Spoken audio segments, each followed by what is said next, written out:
The world hums tonight with the breath of billions. Cities spill their glow into the darkness. Highways trace glowing veins across continents. Voices rush through wires and signals bounce between satellites. It feels inevitable, as if humanity was always meant to be this vast, this unshakable, this permanent. Yet inevitability is an illusion. If you could step backward into time, peeling away the skyscrapers, the engines, the walls, the lights, you eventually arrive at a world where the silence outweighed the noise, where the human story teetered on the very edge of ending before it had truly begun. 900,000 years ago, there were no cities, no villages, not even the scattered camps of great herds of people. If you had walked across the continents, then you might have wandered for weeks and seen no one like yourself. Humanity existed, yes, but barely. All the men, women, and children alive. Every potential ancestor of yours numbered no more than 1,280 breeding individuals. Not 1.28 million, not 128,000. Barely more than would fill a crowded theater. A species so reduced that its survival seemed mathematically impossible. Imagine the feeling of being one of them, standing in a world where your kind could be counted like cattle. Every sound in the night was a threat. Every drought, every failed hunt, every storm carried the weight of extinction. The idea that from so fragile a thread could one day hang the entire weight of cities, satellites, and symphonies is almost too improbable to believe. And yet, here you are, proof that the thread never snapped. Before we walk further into that ancient silence, let me pause here for a moment. If you find yourself listening in the stillness of evening, perhaps while drifting toward rest, consider subscribing. It helps keep this strange fire of storytelling alive, carrying forward stories of science and history, the way our ancestors carried flame through dark nights. Leave a note of where you listen, whether in Berlin at breakfast or Boston at bedtime. It is a small reminder that though our species once nearly vanished, today we are scattered across the globe and still connected in the most ordinary, extraordinary ways. The evidence of our near extinction lay hidden in our very cells. For decades, scientists puzzled over a strange fact. Humanity's genetic diversity is shockingly low. A small group of chimpanzees in a single African forest carries more genetic variety than all 8 billion humans alive today. That is not the mark of a flourishing species. It is the scar of a bottleneck. Somewhere in deep prehistory, humanity had been squeezed nearly to disappearance, leaving behind only a sliver of diversity in its wake. But suspicion is not proof. For years, the timing and severity of this catastrophe were unknown. Then, in 2023, the picture sharpened. A scientist named Wang Jie, working at the Chinese Academy of Sciences, set out to trace the human genome like a clock, winding backward through mutations that accumulate generation by generation. Analyzing the DNA of more than 3,000 people from across the globe, he expected to find patterns of growth, expansion, migration. Instead, he found collapse.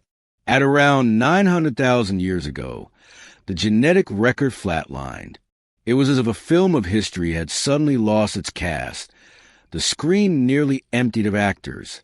Variations vanished, leaving only the faint trace of about 1,280 survivors. At first, he thought it was an error. Numbers so extreme seemed absurd. But test after test, algorithm after algorithm, the result remained the same. At one point in prehistory, 98.7% of our ancestors were gone. For the next 117,000 years, humanity lived on a knife edge. That span of time is staggering. It is longer than our own species, Homo sapiens, has even existed. Generation after generation, humanity persisted not in strength, but in fragility, always close to vanishing. In biology, this is called the extinction vortex. Once populations drop below a certain number, the odds tilt toward disappearance. Inbreeding increases. Chance disasters claim more genetic problems pile up. Very few species escaped the spiral. But for reasons we are still learning, we did. The world we faced then was brutal. Climate itself had shifted. For millions of years before, Earth's ice ages had come and gone in reliable rhythms. 41,000 years of cold, then retreat. But at the dawn of the bottleneck, the pattern changed. Ice ages stretched longer, 100,000 years each, colder, harsher, more unpredictable. Glaciers advanced, seas fell, oceans chilled, and in Africa, the cradle of humanity, the land withered. Forests thinned into grasslands. Rivers dried. The animals we hunted dwindled. The plants we gathered grew scarce. For most human groups alive then, this was the end. They starved, scattered, and disappeared. But a few endured. Perhaps they found valleys where rain still fell, or coasts where the tide still yielded fish, or caves where firelight could shield them from predators. Whatever the reason, they survived, and all of us descend from them. Their survival was not noble or glorious. It was grubby, desperate, improvisational. They ate insects, roots, tubers, whatever they could find. Beetles and termites may have made the difference between extinction and endurance. A soft irony lingers here. The species that would one day build rockets and write symphonies may owe its existence to roasted crickets. Survival is rarely glamorous. Fire was their other salvation. Archaeological traces suggest that around this time, fire use became more widespread. It lengthened the day, allowed cooking, kept predators at bay. Around a fire, a band of 30 could pass knowledge from one generation to the next, share news of water sources, repair tools, plan hunts, or simply remind each other that they were not alone. The flames did more than warm the body. They bound the group, connected minds, and built the first fragile foundations of culture. Over long centuries, the pressure of survival reshaped us. Fossils show cranial capacities increasing. The brain was expanding, favored not by luxury but by necessity. Small groups needed sharper memory, better communication, keener reasoning. Natural selection tilted toward those who could teach and cooperate. Even humor had a place. A laugh eased tension, kept bonds intact, softened quarrels. If you have ever chuckled at a burnt meal or found lightness in a hard day, you are repeating the same instinct that once helped your ancestors survive. It is a humbling thought. Humanity, so vast a day, was once reduced to a handful. Their choices, their resilience, their ability to share food and fire, their stubborn refusal to let go. These are the only reasons you exist. We are, every one of us, living proof that sometimes the thinnest threads hold. The fire burns low, sparks slipping into the night air, and the group huddles close. The shadows cast on the walls of the cave are not grand murals or painted scenes, not yet, but simple reminders that light is fragile and darkness endless. To let the fire die is to let fear grow. And so each ember is guarded as if life itself depends on it, because it does. For thousands of years, this was survival, tending flame, scavenging roots, gnawing on marrow bones split with stone. There was no guarantee of tomorrow, only the stubborn will to make it through one more day. And yet, in this unremarkable rhythm of eating, warming, sleeping, and waking, humanity did not vanish. Against mathematics, against probability, against all logic, it endured. By the time the Earth's grip loosened and the climate shifted again, the survivors had been forged into something new. They were no longer simply creatures enduring the cold. They were problem solvers, adapters, innovators. They had been forced to eat whatever they could find, to drink from whatever remained, to build tools out of whatever was at hand. That habit of improvisation became an inheritance. When the world offered change, they did not cling to the old. They bent, they shifted, they learned. It was the difference between extinction and endurance. As populations slowly recovered, The survivors spread, not in waves of conquest, but in threads of exploration, one band pushing into a valley, another edging along a river, another wandering toward the sea, their footprints stitched across Africa, leaving behind no monuments, only the faintest clues in stone and soil. But from these wanderings came the branches of a human family tree. In Europe, the cold demanded a different kind of human. Neanderthals took shape, sculpted by millennia of ice and scarcity. Their bodies were thick-boned and broad, their muscles formidable, their features heavy. They were not brutish, as once caricatured, but specialists, engineered by evolution to survive glacial winters. Their noses widened to warm frigid air, their chests broadened to power lungs in a frozen climate. To stand beside one would be to feel small, less statue than reed. Farther east, Denisovans emerged, a shadowy branch of humanity known mostly through DNA and a handful of bones. But their influence is carved into us still. Genes from Denisovans allowed Tibetans to breathe thin mountain air, a gift from ancestors who adapted to heights where oxygen thins and lungs strain. There are hints they may have been sailors too, crossing waters to reach islands in Southeast Asia, long before modern humans mastered boats. A strange irony, a lineage remembered not by tools or art, but by a finger bone in a Siberian cave, may have been among the first to set sail. And in Africa, another branch lingered, our branch.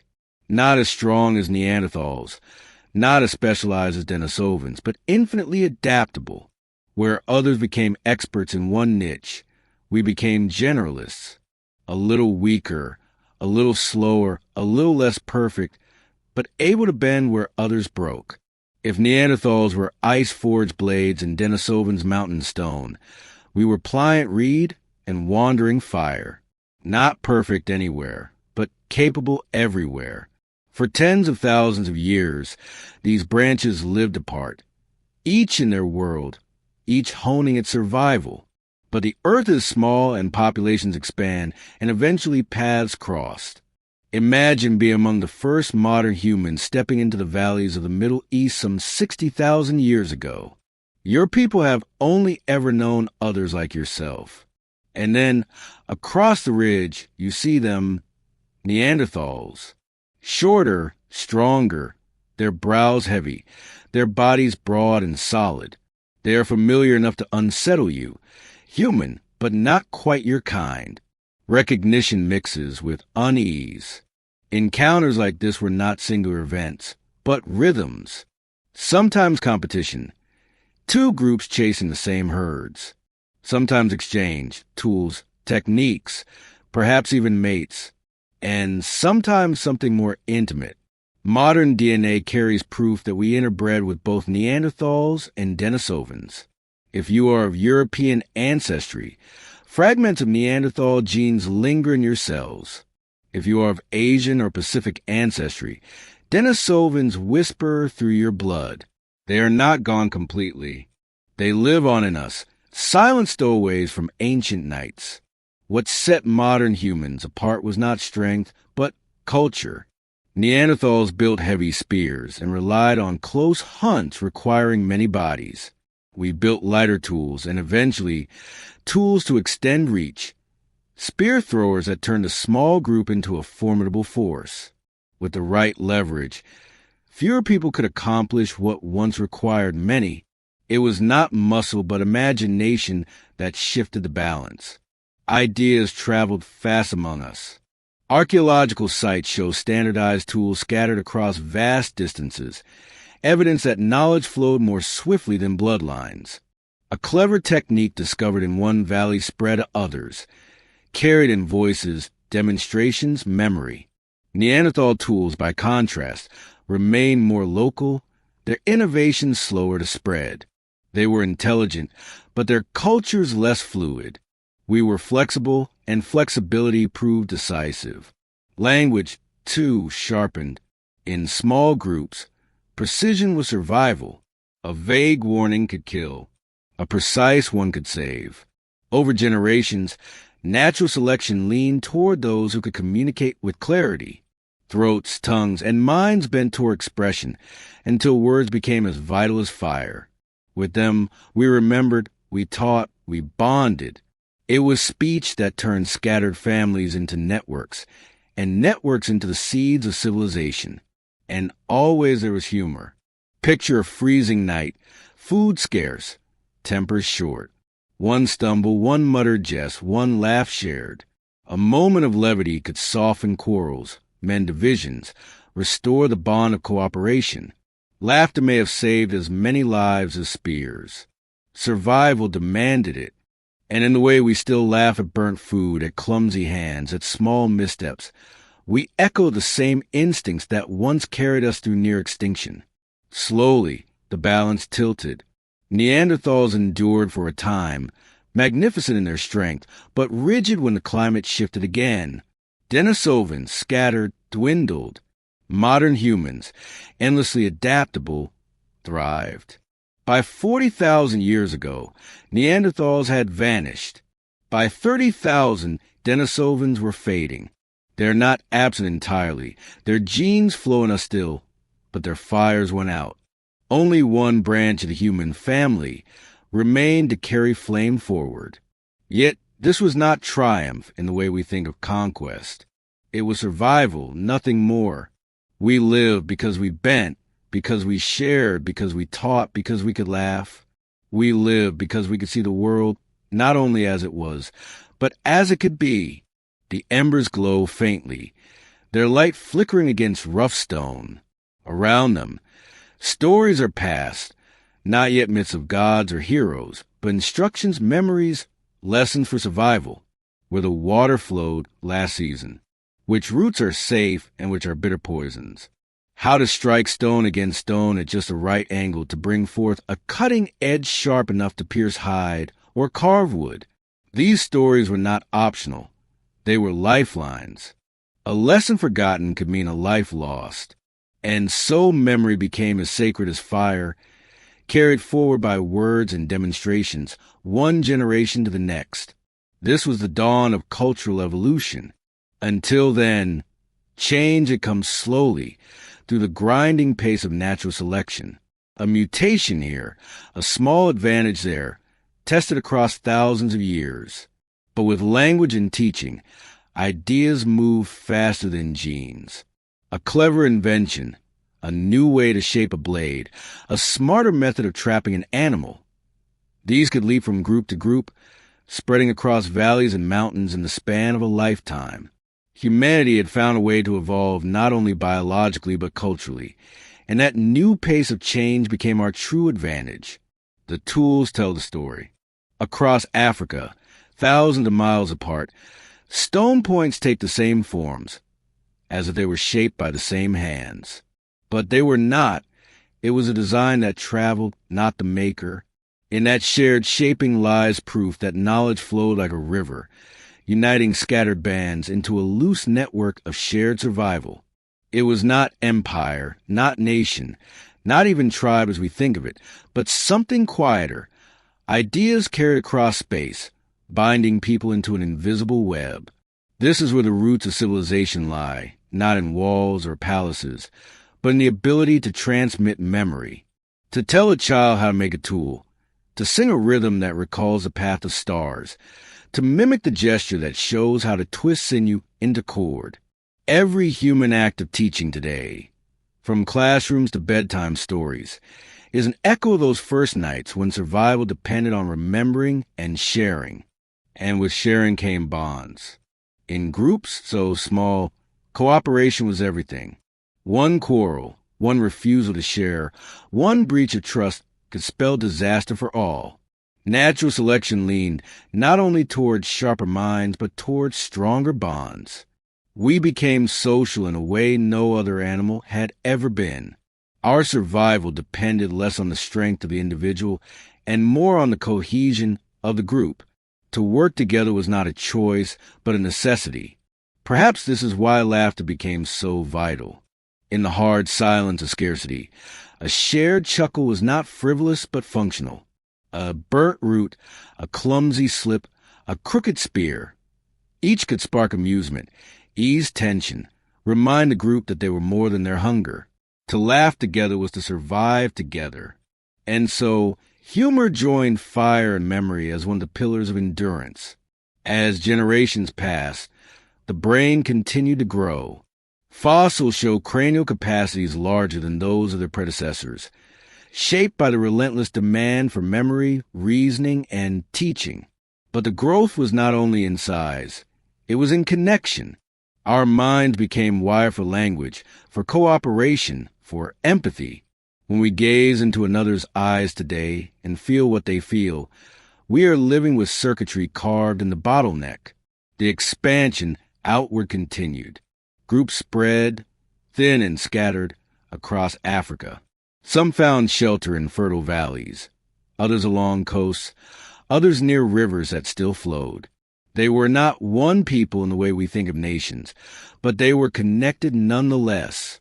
Their tools spoke the same silent language. Their fires glowed with the same fragile persistence. Their voices carried the same urgency of survival. From these beginnings, new lineages grew distinct. In the cold expanses of Europe, Neanderthals became masters of endurance, their bodies broad and powerful, their culture steady but slower to change. In Asia, Denisovans carve out their own existence, leaving behind only whispers in our DNA but hints of adaptation to mountains and seas.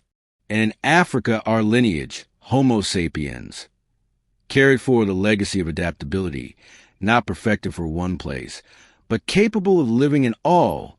When paths crossed, as they eventually did, the encounters carried all the complexity of kinship. Competition, yes. Conflict, certainly. But also exchange, interbreeding, and the mingling of ideas. Today, in the DNA of billions, fragments of Neanderthals and Denisovans remain. Their legacy is not lost. It flows in our blood, a reminder that we were never alone, that survival was a family affair across branches of humanity. What set our lineage apart was speed. The speed of ideas, the speed of adaptation, the speed of sharing. When climates shifted, we shifted with them. When prey grew scarce, we changed our diets. When environments demanded new tools, we invented them, and then passed them on until they became tradition. The strength of humanity was not rigidity but fluidity, not specialization but flexibility. It is easy, from the vantage of billions alive today, to forget how fragile that advantage was. Yet every skyscraper, every network, every satellite in orbit is built on that fragile inheritance. We survived because we could bend, because we could laugh, because we could teach, because we could imagine something different and make it real. And as the ice advanced and retreated, as the world shifted again and again, the fragile thread of humanity held. Not by accident, not by inevitability, but by the stubbornness of those few thousand scattered souls who refuse to let it snap. The night stretches on, and with it, the glow of fire. It is more than warmth, more than light. Fire is time itself, stolen from darkness, carved from a void. Before flames, the day ended with sunset, and every creature obeyed the rhythm of night. With flames, humanity broke that rhythm. Hours after sunset could now be used for sharpening tools, repairing shelters, whispering knowledge, or simply staring into sparks as stories unfolded. Fire extended more than the day. It extended memory, extended possibility. Cooking was its other gift. Roots that once resisted digestion softened into nourishment. Meat once tough became tender and easier to chew. With cooking came more calories from the same food, fuel for larger brains and longer lives. The irony is delightful. Humanity's leap forward may owe as much to roasted tubers as to any grand invention. Even the humblest meal, lifted into smoke and flame, became part of a quiet revolution. And predators, once a constant threat, hesitated before fire. The beasts that stalked our ancestors kept their distance when flames crackled, their eyes glinting in the dark, but their bodies held back. Around fire, Humans found not only warmth but safety, a rare sense of control in a world otherwise merciless. One could imagine those first evenings of relief, when the rustle in the bushes did not end in panic, but in cautious calm. Fire turned the hunted into the watchful. Yet its greatest gift was not physical, but social. Gathered around flame, groups could share more than food. They could share knowledge, humor, and song. Around fire, bonds deepened. A misstep in a hunt could become a cautionary tale. A near miss with a predator could become a story retold, laughter softening the danger into memory. Fire was a stage where humanity rehearsed its future, learning how to weave facts into narrative, how to turn memory into story. From this habit of telling and retelling, something new began to flicker. Symbolic thought. A carved line on bone. A pigment smeared on rock. Not yet art as we know it, but signs, traces that ideas could live outside the body, etched into the world. It is humbling to imagine the first human who smeared ochre on a wall or etched a mark into stone. Did they know they were planting the seeds of culture, or was it only a gesture born of boredom or curiosity? Whatever the reason, they left behind something unprecedented. Meaning made visible. The tools evolved too. Simple flakes gave way to sharper points, hafted with sinew to wooden shafts. The act of attaching stone to what was more than invention, it was imagination. To see two separate things not as they were, but as they could be together, is the essence of creativity. Every hammer, every knife, every machine we wield today is descended from that moment of synthesis. In those small acts of joining, humanity began to shape the world rather than be shaped by it. And again, the speed of sharing mattered. These innovations did not remain secrets of one valley. They spread, carried by footsteps, by stories, by demonstrations. A design discovered in one camp could ripple across hundreds of miles. For the first time, culture traveled faster than blood, faster than migration. It is one of the quiet miracles of humanity. We are not limited to what we inherit in our genes. We inherit, too, in memory, in language, in imitation. Ideas became part of survival. Neanderthals, too, mastered fire, built tools, hunted in groups. They were not so different, but their innovations often stayed local, their traditions less fluid, their sharing slower. They survived by strength, by endurance, by specialization. We survived by flexibility, by communication, by culture. Neither was better in the short term, but in the long sweep of time, it was adaptability that triumphed. The ability to imagine new tools, to share them, to adjust quickly when the world shifted. That became our signature. And the world never stopped shifting. Ice advanced, ice retreated. Forests turned to grasslands, rivers dried, animals vanished. Each shift tested the species alive. Most failed. We did not because we were strongest, but because we were most willing to change. A small irony lies here, too. The very trait that made us uncertain, restless, unable to sit still, the urge to tinker, to experiment, to wander, is the trait that kept us alive. The same fidgeting curiosity that makes a child stack stones or poke at fire may have been the instinct that saved our species. From these beginnings, humanity's mind expanded further. Memory grew longer, connections deeper, communication richer. What began as survival became something more. The whispers around the fire were no longer only about waterholes and roots. They became songs, rhythms, patterns. They became the scaffolding of myth, of ritual, of meaning. The bottleneck had nearly broken us, but in forcing us to share, to adapt, to innovate, it had also created us anew. And so the flame burned on, passed from hand to hand, from valley to valley, from one precarious generation to the next. Each spark a reminder. Survival was never inevitable. It was chosen, guarded, built carefully, one ember at a time. The flames flicker, but in the distance, ice gathers. The earth is shifting once again, and with it, humanity. For millions of years, the planet had breathed in steady rhythms of warmth and cold, 41,000 years at a time. But now the cycle stretched longer, colder, harsher, ice ages lasting 100,000 years, grinding down forests, lowering seas, reshaping continents. In this unforgiving world, the human family began to branch. One branch pressed northward, into the frozen forests and open plains of Europe. There, the Neanderthals took shape. Their skeletons tell a story of adaptation written in bone. Rib cages wide to power lungs in cold air, skulls heavy-browed and forward-projecting, bodies stocky and strong. Their muscles were so thick that to stand beside one would have been to stand in the shadow of a fortress of flesh.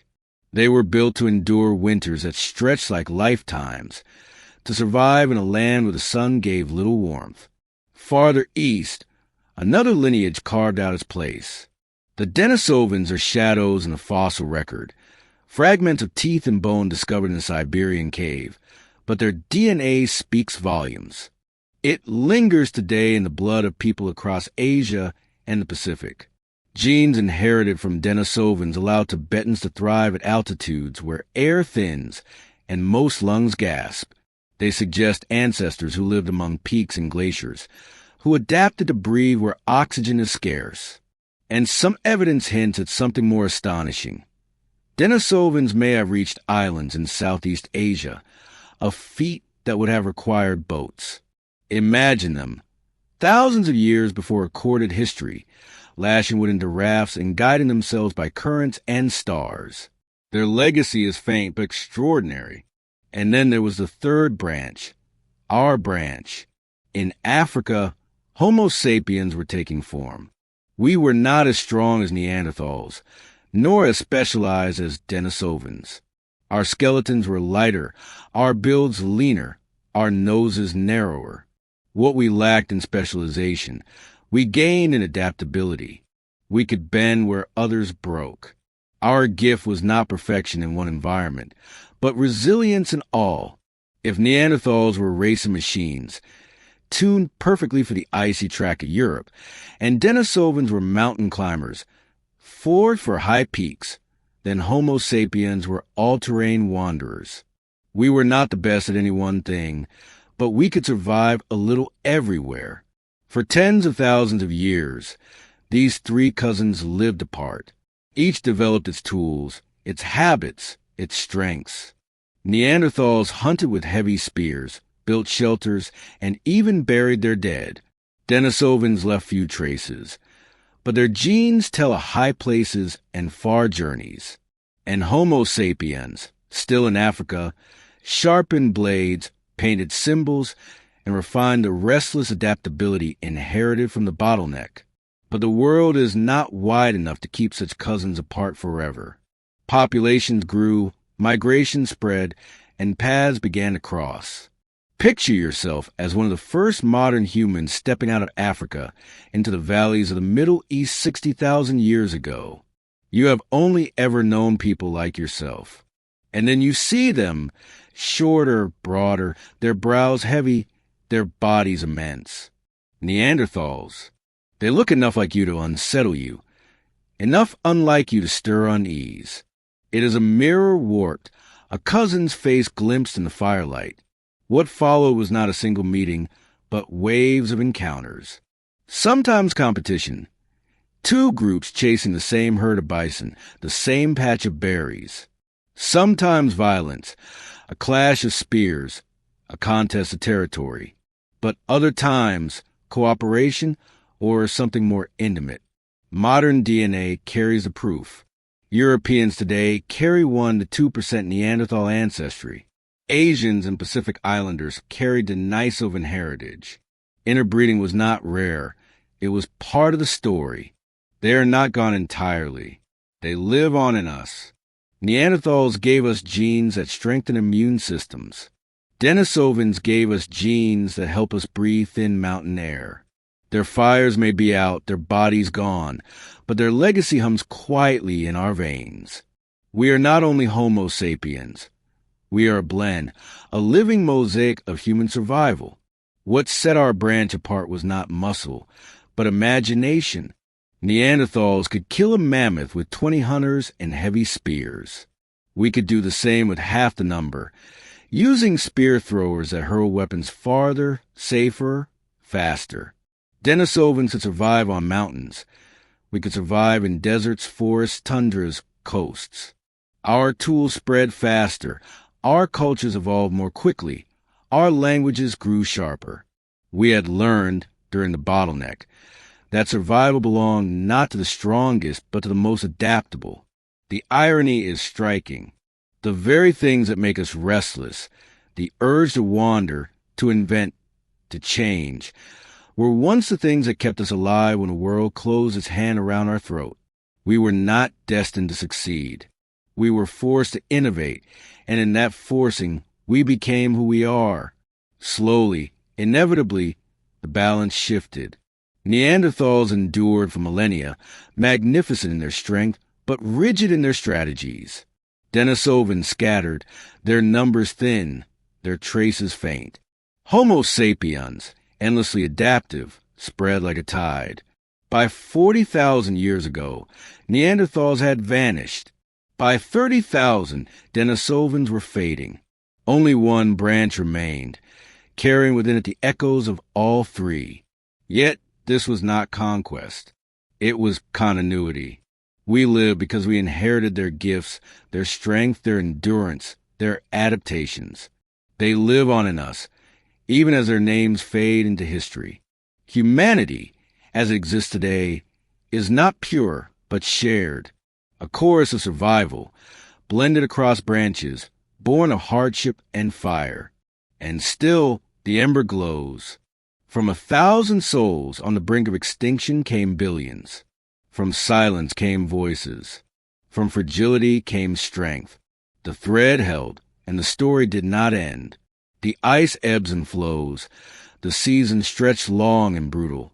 Yet humanity persists, not only by muscle or bone, but by something more subtle, the sharing of memory. Around fires, lessons are spoken, retold, and carried across generations. Over time, those lessons grow richer. A story that began as a warning, avoid the bitter root by the river, becomes part of a larger tale, told with rhythm, perhaps even with song. Knowledge and story intertwine until survival itself becomes a narrative, not just a list of instructions. This, perhaps, is when symbolic thought truly blooms. On stone and bone, our ancestors begin to leave marks, lines, scratches, pigments of red ochre.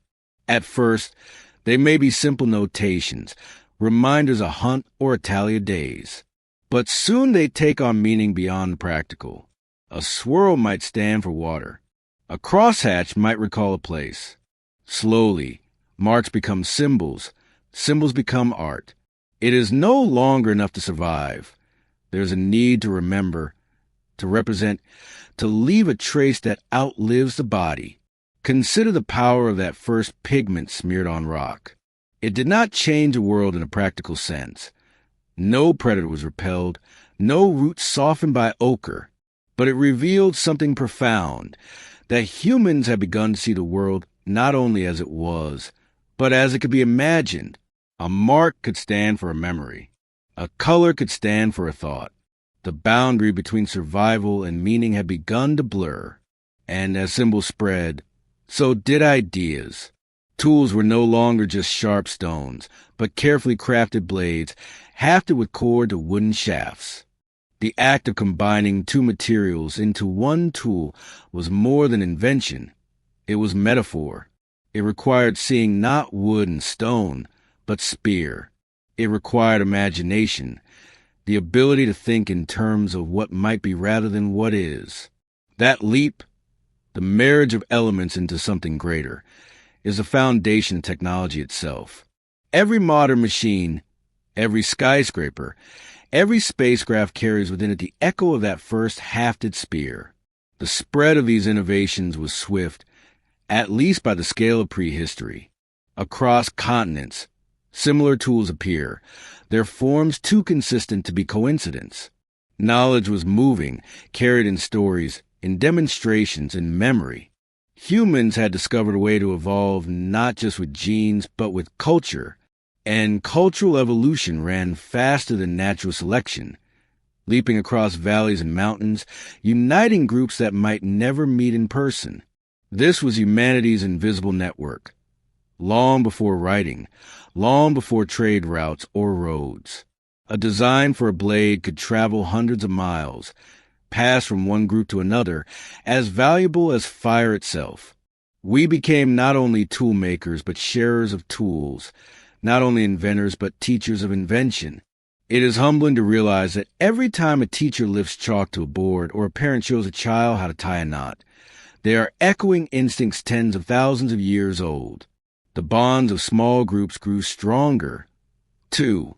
In populations so fragile, every person mattered. The death of one hunter, one gatherer, one skilled toolmaker could threaten survival. Cooperation was not a virtue. It was a necessity, and with necessity came empathy.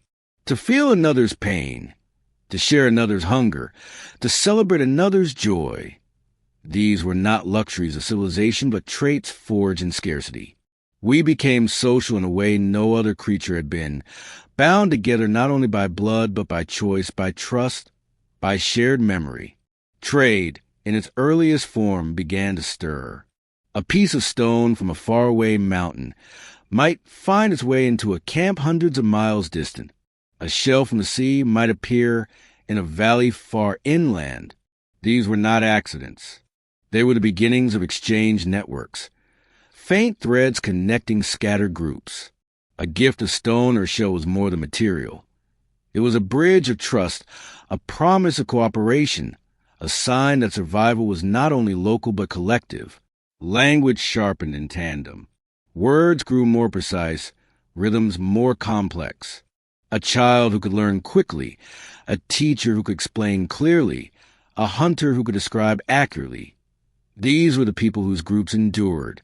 Natural selection favored communication, not only in the vocal cords but in the brain, wiring us for grammar, for memory, for nuance. The very sentences you hear now are the descendants of warnings whispered under the stars, lessons sung around the fire. And always, humor followed close behind. Imagine the relief of laughter after a tense hunt, the shared chuckle when a tool broke in an unexpected way, the ironic grin when fire smoked more than it flamed.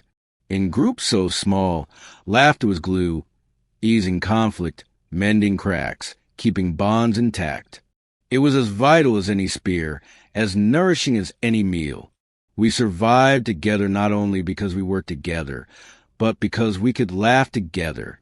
This cultural blossoming did not erase hardship. The ice still advanced. Drought still came. Food was never certain. But humanity's greatest adaptation was now firmly in place. The ability to innovate and to share. To change strategies when the old ones failed. To learn not only from one's own mistakes, but from the mistakes of others. In a world of shifting climates and scarce resources, this made all the difference. The thread of survival, once so thin, was thickening.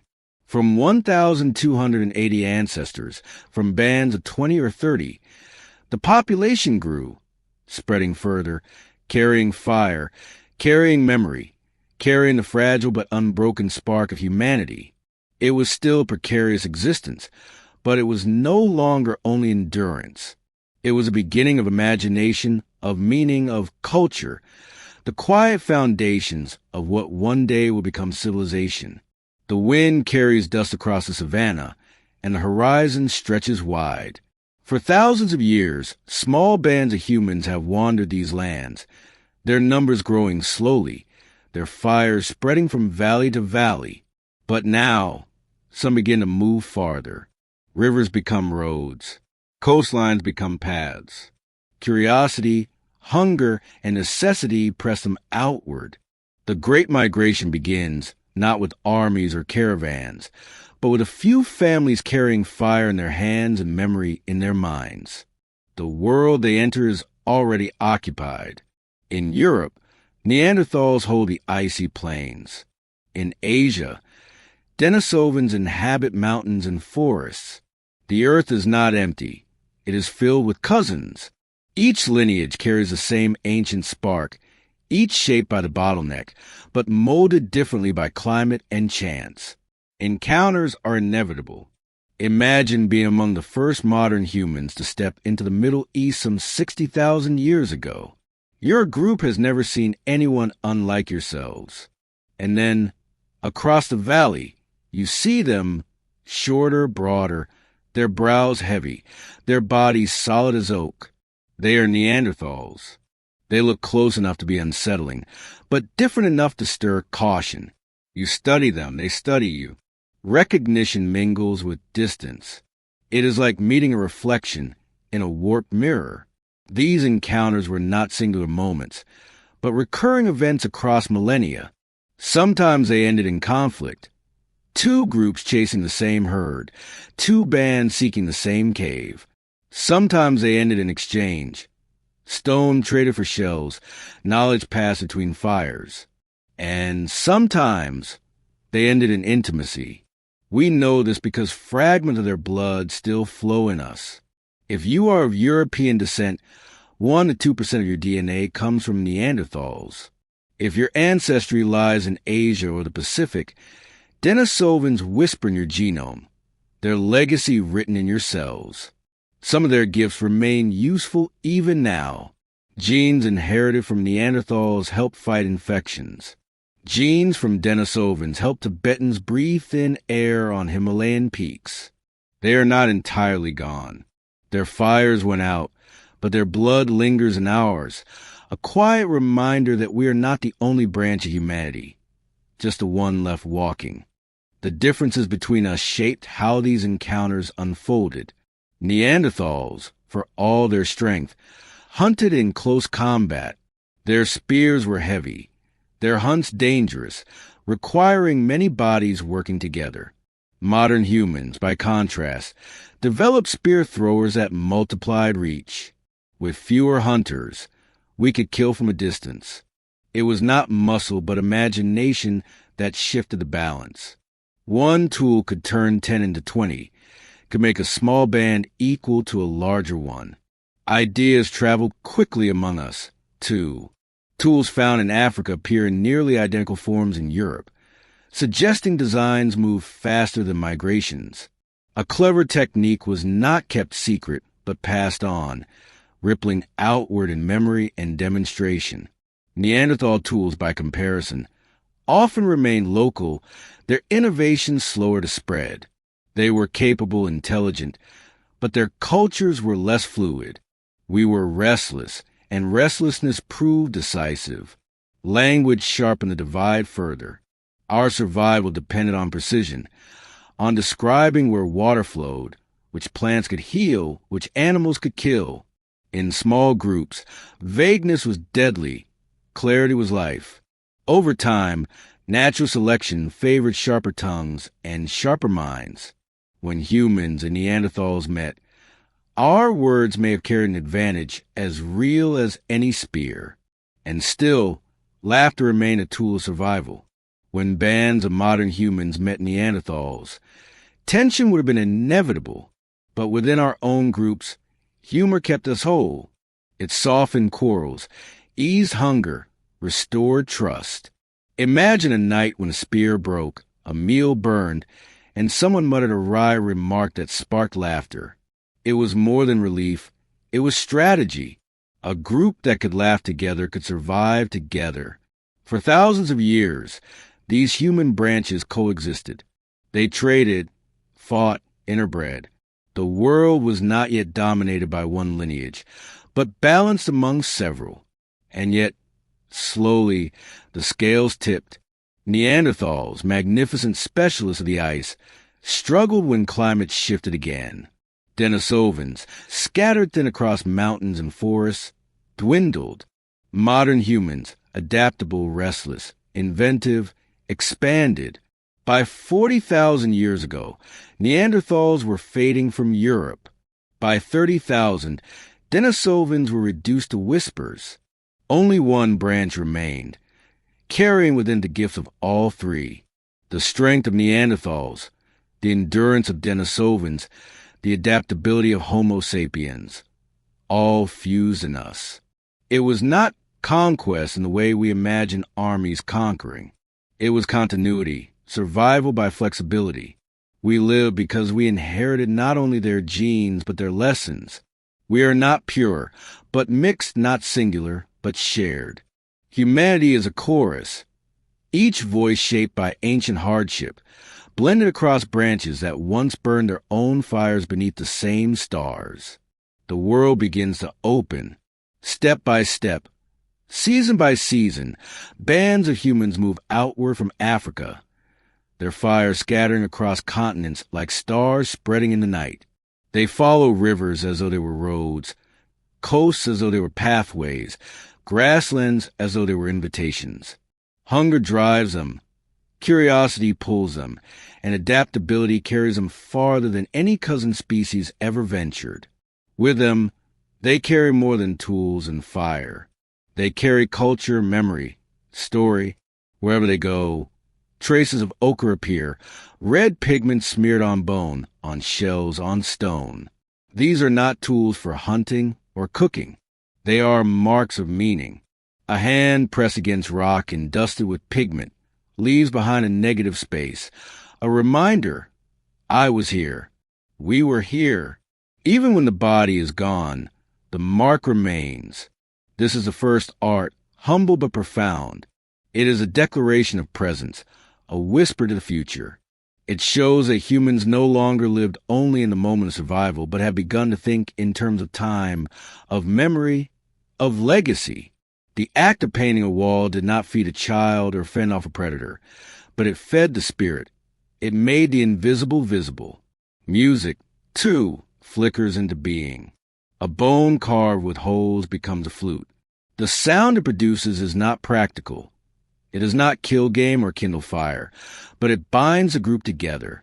Imagine a night in a cave, firelight dancing, and a simple tune played on bone.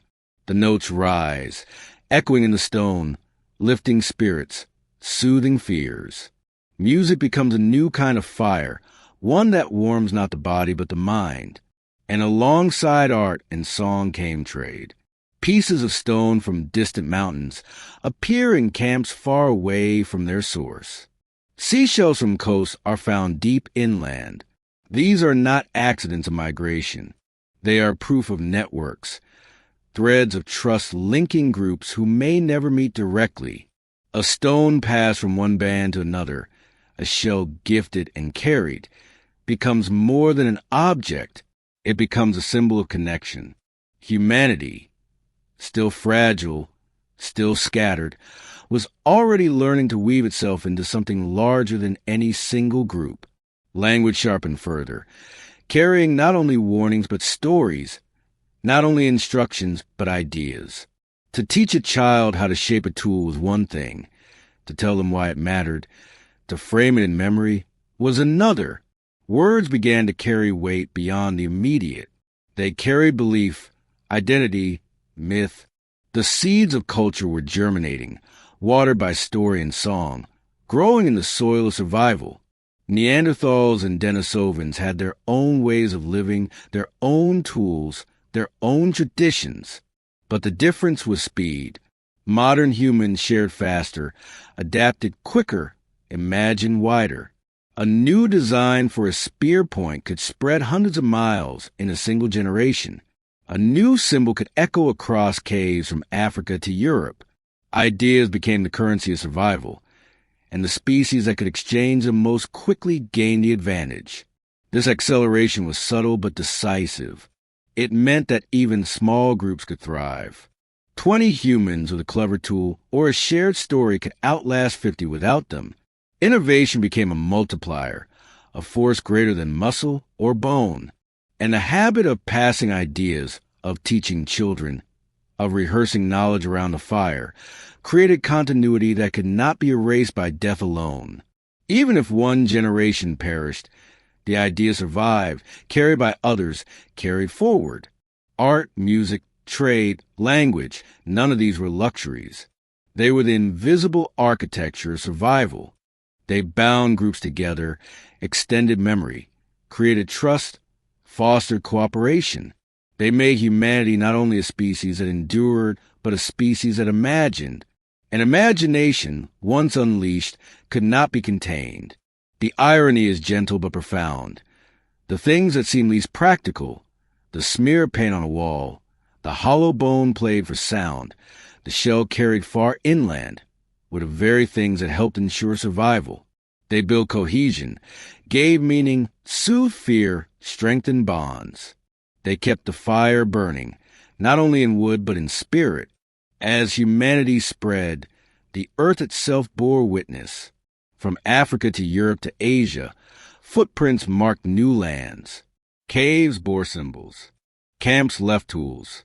Rivers carried stories. The bottleneck was long past, but its lessons lingered in every step. Adapt, share, imagine, endure. From the edge of extinction, humanity was not only surviving, it was beginning to create. The earth was still a restless host. Ice advanced, then retreated, carving mountains, draining seas, reshaping coasts. For those who lived through it, the changes were relentless. One generation might know forests. Their children would know grasslands. Their grandchildren would know cold plains swept by snow. To be human in these ages was to live in flux, never fully settled, always adjusting, always searching. It was not muscle that answered these shifts, nor was it brute endurance alone. It was cooperation. A single hunter could not bring down a mammoth. A lone gatherer could not know which routes were safe in every season. But together, 20 or 30 sharing tasks, sharing memory, a band could endure.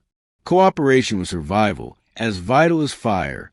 In every shared meal, every mended shelter, every jointly planned hunt, humanity practiced the same truth. We are stronger together than apart. And this cooperation began to scale. Where once small groups had lived in near isolation, now signs appear that bands were linking. Networks of exchange stretched farther. A tool made of stone from a mountain hundreds of miles away shows up in a cave far distant from its source. Shells from the sea gleam in valleys far inland. These are not the results of wandering. They are the marks of trade.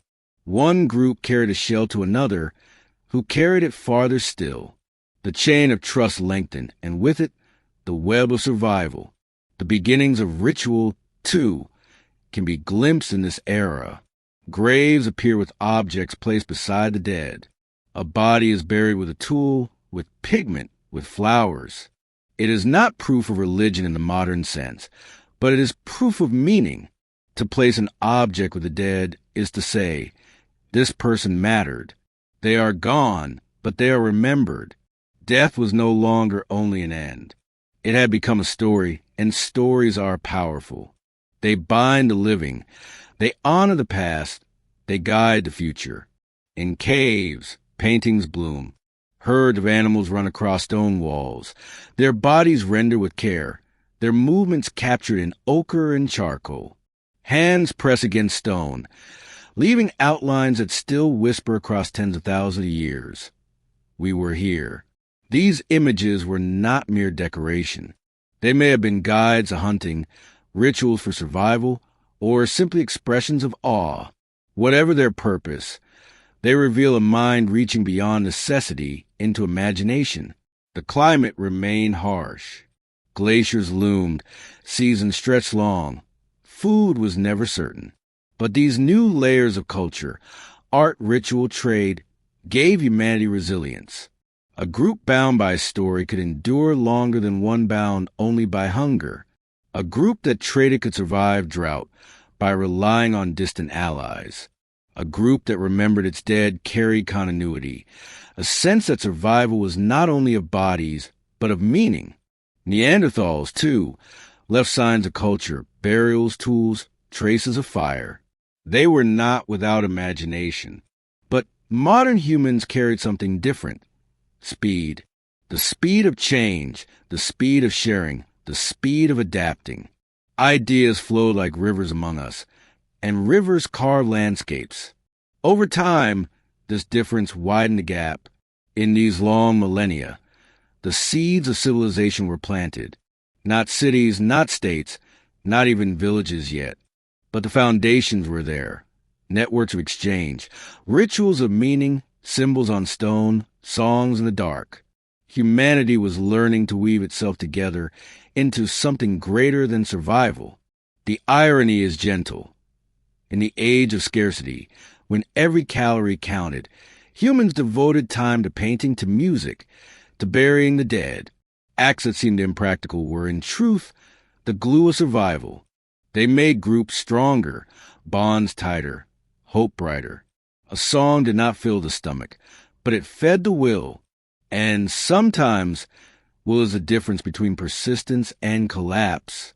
The bottleneck had taught us that life hangs by a thread. In the Ice Age, we learned how to braid those threads together into something stronger. And from that braid would grow the fabric of all that followed: villages, cities, civilizations. The path was still long, but the first steps had been taken. The ice breathes across the land, advancing and retreating, reshaping the world. In its wake, new paths open. Sea levels fall, exposing land bridges where once there were only waves. Rivers carve routes through valleys. Coasts extend far into the sea. For humans restless and curious, these shifts are invitations. Where ice recedes, footsteps follow. Where land rises, trails appear. The expansion of humanity begins to quicken. From Africa, bands of Homo sapiens push outward, their numbers growing slowly but steadily. Across the Middle East they move, into Asia, into Europe, following rivers and herds, carrying fire and tools. They walk not in armies but in families, small groups carrying memory and story, leaving behind traces of their passage. Charcoal from a hearth, a broken blade, a painted handprint on a wall. Some follow the coastlines, walking along beaches where the tide offers food. Shellfish, crabs, fish, abundant, reliable, easier than chasing mammoths across open plains. With this diet, humans gain the strength to wander farther. One group presses into India, another along the shores of Southeast Asia. Step by step, they reach the islands, building rafts or boats, guiding themselves by currents and stars. By 65,000 years ago, humans stand in Australia, their fires glowing on a continent no cousin species ever reached. Others push northward, into Europe, where Neanderthals still hold their ground. Encounters continue, sometimes violent, sometimes intimate, always complex. Slowly, the balance tilts. Neanderthals dwindle. Their fires grow fewer. By 40,000 years ago, their last embers fade. Only Homo sapiens remain in Europe, carrying with them not only their own genes but fragments of Neanderthal legacy, fused into their blood. Farther still, humans reach Siberia. The cold is brutal. The winters long, but the adaptability forged in the bottleneck and honed in the Ice Age carries them through. They invent new clothing, sew hides with bone needles, build shelters of wood and bone, craft tools that turn scarcity into survival. From these frozen edges, some groups follow herds across a land bridge that once connected Asia to the Americas. By 15,000 years ago, human footsteps press into the soils of a new continent. The fire has crossed the world. No other species had ever achieved this. Neanderthals remained in Europe, Denisovans in parts of Asia, other hominins scattered in small ranges. But Homo sapiens spanned continents. From deserts to tundras, from mountains to islands, from coast to forest, we learned to survive, not by perfecting one way of life, but by perfecting the art of change. We were not masters of one place. We became inhabitants of all places. With this expansion came diversity of culture. In Australia, Humans painted on rock faces, leaving behind images of animals, spirits, ancestors, art that still endures today, some of the oldest continuous traditions in the world. In Europe, caves like Lascaux bloomed with painted herds, horses and bison running across stone. In the Americas, tools were shaped to hunt great beasts, mammoths and mastodons that roamed the plains. Each region shaped its people, and each people shaped its region in return. Trade expanded as well.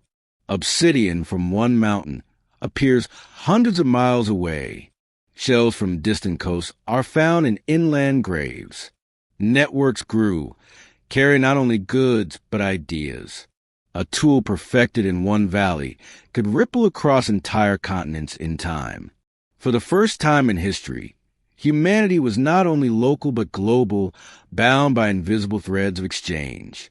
This global presence came with responsibility. Humans were not only survivors but disruptors. Wherever they arrived, great animals began to vanish. Giant marsupials in Australia, mammoths in the Americas, towering birds in distant islands. Whether by hunting or by shifting ecosystems, humanity left a mark. Survival had always meant adapting to the world. Now, humanity was beginning to change the world itself. The irony is soft but undeniable. A species that had nearly vanished now spread so widely that it began to push others to the brink. From prey, we became predator. From fragile survivors, we became shapers of landscapes. The thread of existence had not only held, it had begun to weave into something larger, something that would eventually become civilization. But civilization was still far away. For now, humanity lived in bands and tribes, tied together by story, by trade, by ritual. Fires still glowed in caves and under open skies. Laughter still eased hunger. Songs still carried memory. The world was vast, the challenges endless. But the species that had once numbered fewer than 1,300 now spanned every corner of the earth. From near extinction to global presence, the journey was long, improbable, astonishing. And yet, in every painted wall, every traded shell, every shared song, there was a reminder of those ancient lessons. Adapt, cooperate, remember, endure. The bottleneck had almost ended us, but it had also made us what we are, the first global species, the carriers of fire across the world. The glaciers still rule much of the world, but slowly their grip begins to loosen. Ice retreats, valleys open, rivers swell with meltwater. Across the continents, human groups adjust once again, shifting diets, reshaping tools, finding new ways to live in landscapes that transform with each passing century. The pattern has become familiar. The world changes and humanity bends with it. Adaptability remains our constant inheritance. For tens of thousands of years, survival had meant wandering. Bands followed herds across plains, gathered berries and roots, moved with the seasons. Mobility was life. To stay in one place too long was to risk hunger. Yet as climate softened and animals shifted, something new began to stir. The possibility of remaining. It began with plants. Seeds dropped near camps grew into wild patches of food. People noticed. To scatter seeds, to tend shoots, to return later and find food waiting. This was an idea simple yet profound. No longer was a land only a place to take from. It could also be a place to cultivate. Agriculture was not yet full, but its seeds, both literal and figurative, were sown. Animals, too, changed roles. Wolves that lingered near camps, feeding on scraps, became companions. Their howls at night became warnings of predators, their noses scouts for danger. Over generations, the fiercest of wolves gave way to dogs, partners in the hunt, guardians of the fire. It was a quiet revolution, the first step in a long dance of domestication that would one day bring herds of cattle, flocks of sheep, fields of wheat. But it began with scraps tossed to wolves at the edge of camp. As groups grew larger, cooperation scaled. Bands no longer lived in near isolation but began linking into tribes. Trust extended beyond immediate family, weaving wider circles of connection. Trade networks lengthened, carrying obsidian, shells, ochre, a stone from a far mountain, polished and carried into a valley, became a sign of trust, a belonging to something greater than one's own camp. And with larger groups came rituals. Burials grew more elaborate, adorned with beads, pigments, tools. Graves became places of gathering, of memory. To bury the dead was to declare that they still mattered, that the group was bound not only by life but by legacy. Rituals of death gave rise to rituals of life. Ceremonies around fire, dances painted in ochre, songs passed through generations. Meaning became as vital as meat. The first permanent shelters appeared. No longer only temporary huts of branches and hides, but more lasting structures of stone and clay. To build a home meant to commit to a place, to see the land not as a stop, but as a dwelling. The rhythm of movement slowed. Camps became villages. Villages would one day become towns. A great transformation was underway. It was not sudden. For millennia, hunting and gathering remained dominant. Agriculture grew slowly, unevenly, first here, then there. Some groups adopted it. Others remained nomadic, yet the shift was irreversible. To plant a seed and see it sprout was to change forever the relationship between human and land. To stay meant to accumulate, to build, to pass on more than memory. Tools, pottery, walls, objects became part of inheritance, not just stories. This transition did not erase hardship. Farming brought food, but also risk. Crops could fail. Stored grain could rot. Settled life made humans more vulnerable to disease, living close to one another and to animals. The irony is clear. In seeking security, new dangers emerged, yet the balance held. Agriculture allowed more people to live in one place, to feed children more reliably, to grow numbers beyond what hunting alone could sustain. And with more people came more ideas. Innovation accelerated. Pottery to store food, looms to weave cloth, tools shaped for farming rather than hunting. Each step small, each invention humble. But together they built momentum. Humanity was no longer only surviving. It was beginning to shape the land to its will. Still, the old instincts remained. Around fires, stories continued. Laughter still eased quarrels. Songs still carried memory. The bottleneck's lessons were not forgotten. Cooperation, adaptability, imagination. These were the foundation stones, now being laid into the first architecture of civilization. From fewer than 1,300 souls on the brink of extinction, the species had spread across continents, painted caves, buried their dead with care, tamed animals, planted seeds. And now, for the first time, humans were beginning to settle, to build, to stay. The long wanderings of survival were slowly giving way to the rooted beginnings of society. The ground that once offered only what could be gathered or hunted now began to change. Fields were not yet fields, but patches of wild grain grew thicker where people lingered. Seeds, once discarded, sprouted near camps, and observant eyes saw the pattern. To scatter seeds was to bend the future, to shape tomorrow's meal before it arrived. Slowly, deliberately, humanity shifted from harvesting what nature gave to coaxing nature into giving more. The Fertile Crescent, with its broad valleys and winding rivers, became one of the first stages for this quiet revolution. Wild wheat and barley, plants once scavenged in small handfuls, were tended more carefully. Over generations, seeds were chosen, plants improved, and the first domesticated grains emerged. The rhythm of life, once set by the chase of herds and the seasons of wild fruit, now began to beat to the cycles of planting and harvest. Animals followed the same path. Goats, once hunted for their meat, were penned and bred. Sheep gave not only food but wool, woven into the first fabrics that shielded against wind and cold. Cattle, with their broad strength, became companions of field and plow.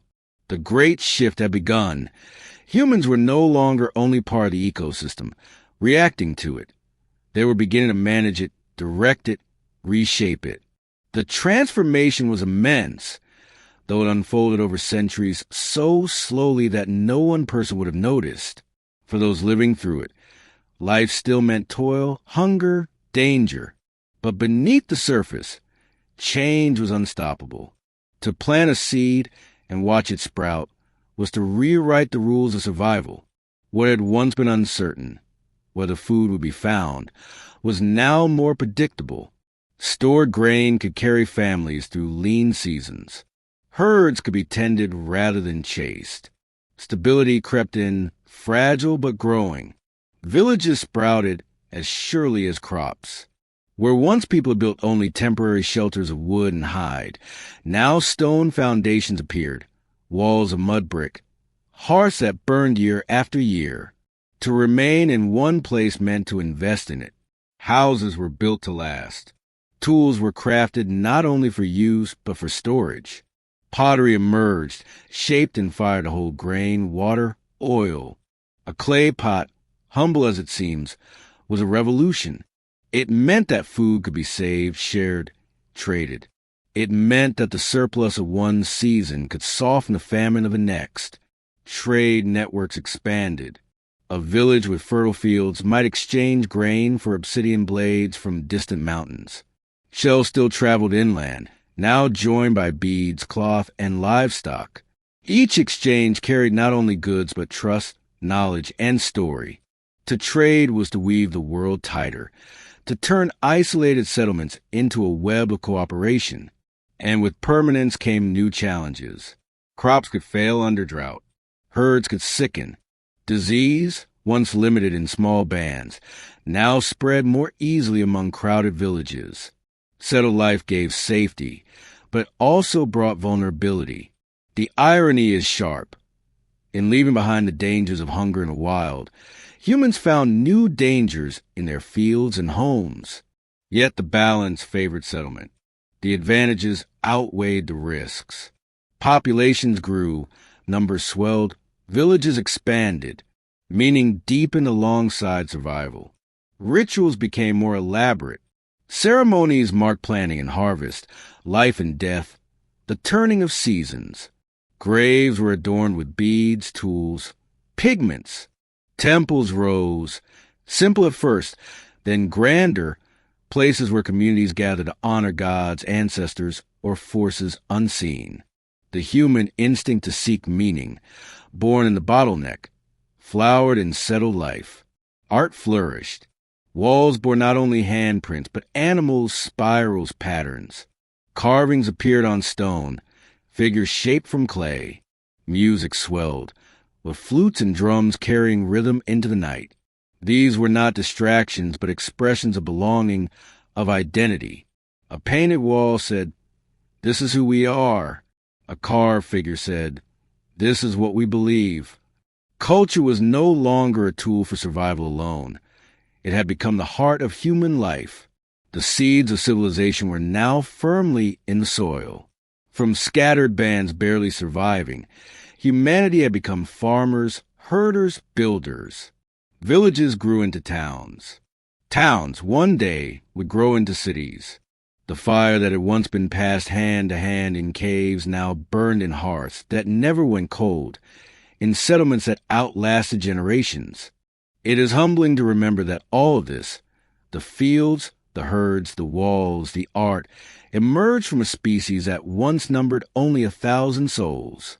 The thread of survival, stretched so thin, now wove into patterns of permanence. The bottleneck had nearly ended us, but it had also forged us into the kind of species that could plant seeds not only in soil, but in imagination. The fields stretch wider now. Grain ripples in the wind. Herds graze in pastures, and villages grow larger with every passing century. What began as scattered bands has become communities of hundreds, even thousands. The scale of life has changed. No longer does every person know every other by name. Villages swell into towns, towns into the first cities.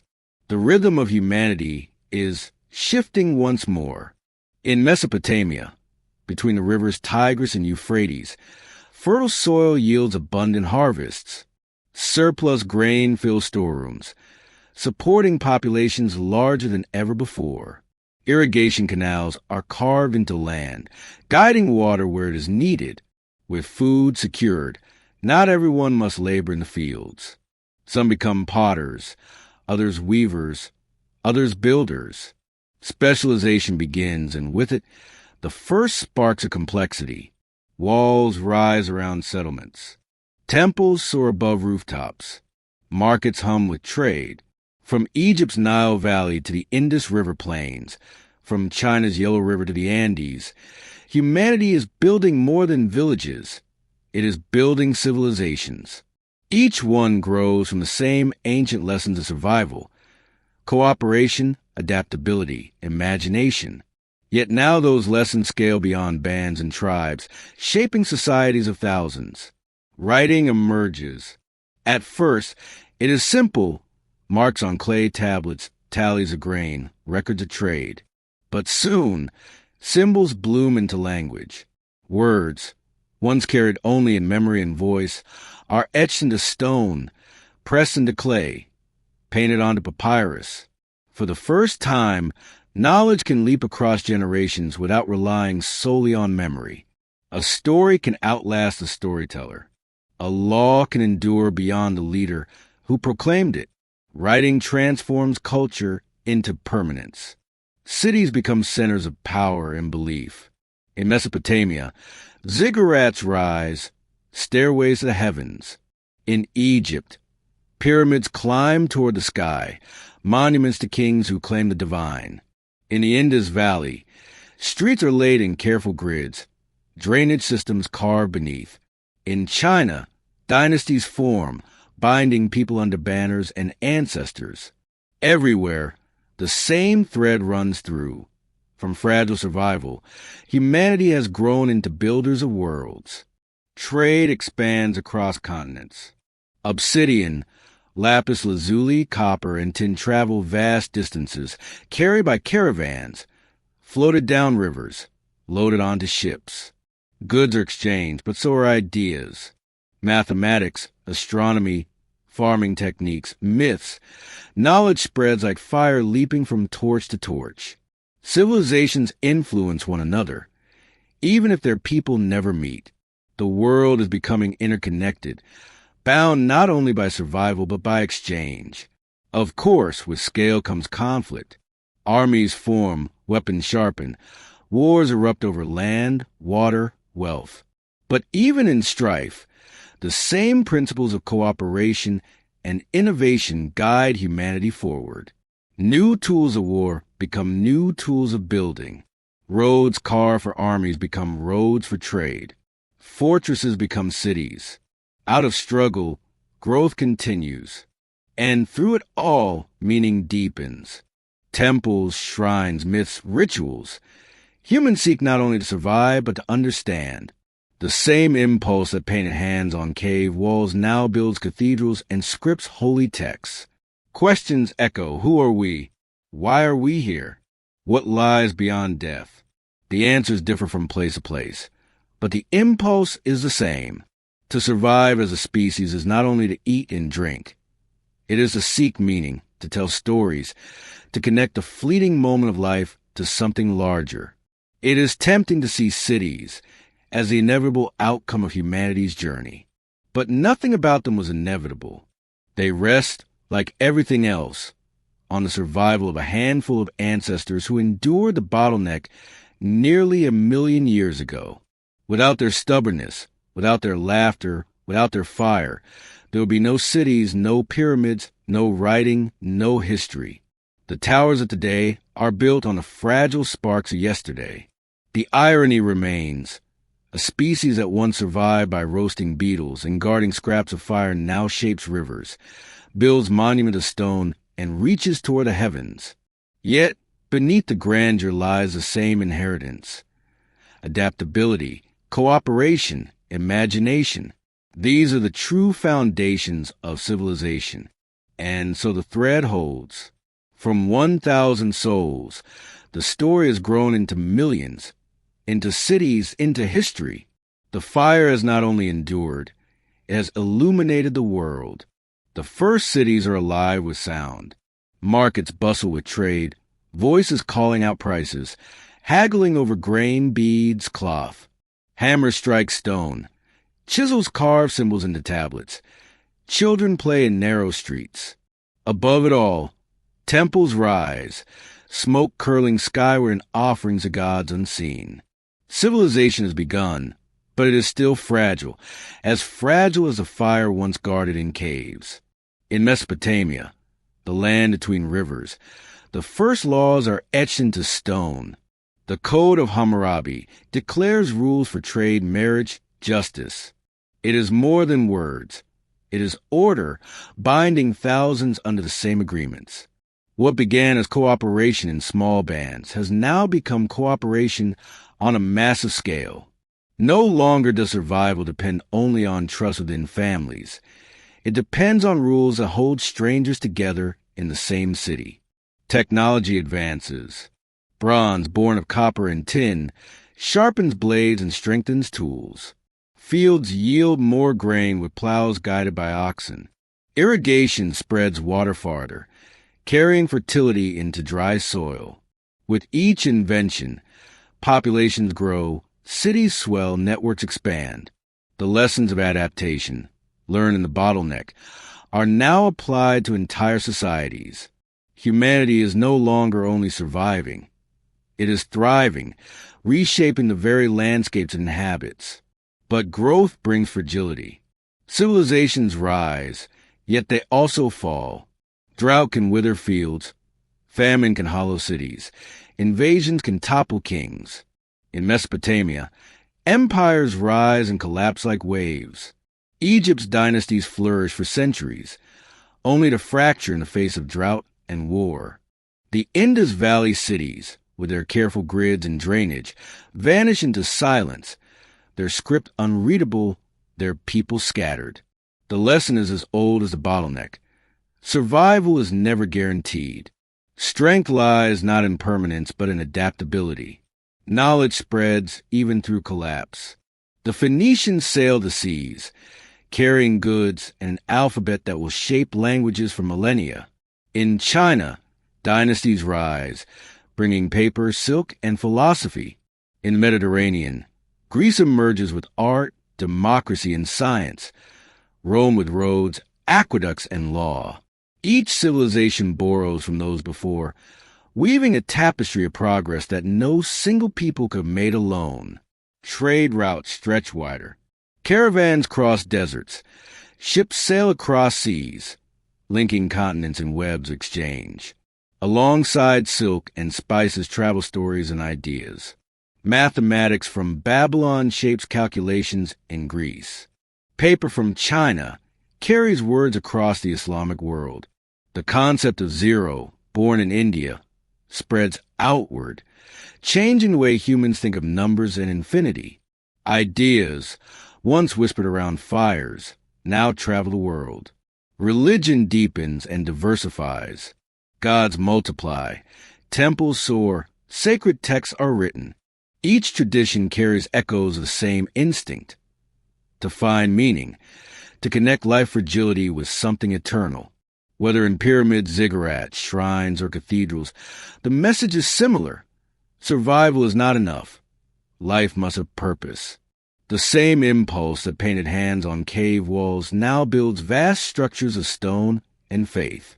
Through it all, laughter persists. In every marketplace, jokes ripple through the crowd. In every tavern, songs echo. Humor softens the weight of law, of work, of war. It reminds us that we are still the same creatures who once chuckled in caves at clumsy hunts and burnt roots. Even in the grandeur of empires, humor is survival, keeping bonds strong, easing tension, reminding humans of their shared fragility. The rise and fall of early civilizations reveal a pattern. Strength comes not from walls alone, but from adaptability. Empires that cling rigidly to old ways crumble when the world shifts. Those that bend, that innovate, that share, endure. The same lesson that saved humanity from extinction 900,000 years ago still shapes history. And so the thread continues. From bands and caves to empires on rivers, from handprints on stone to alphabets carved in clay, humanity has expanded, collapsed, and risen again. The story is no longer just about survival. It is about creation, about meaning, about building worlds that will outlast individuals. Yet beneath it all, the same fragile inheritance remains. Adaptability, cooperation, imagination. The fire that once kept predators at bay now fuels cities, powers ships, smelts bronze. The knowledge once whispered under stars now fills libraries.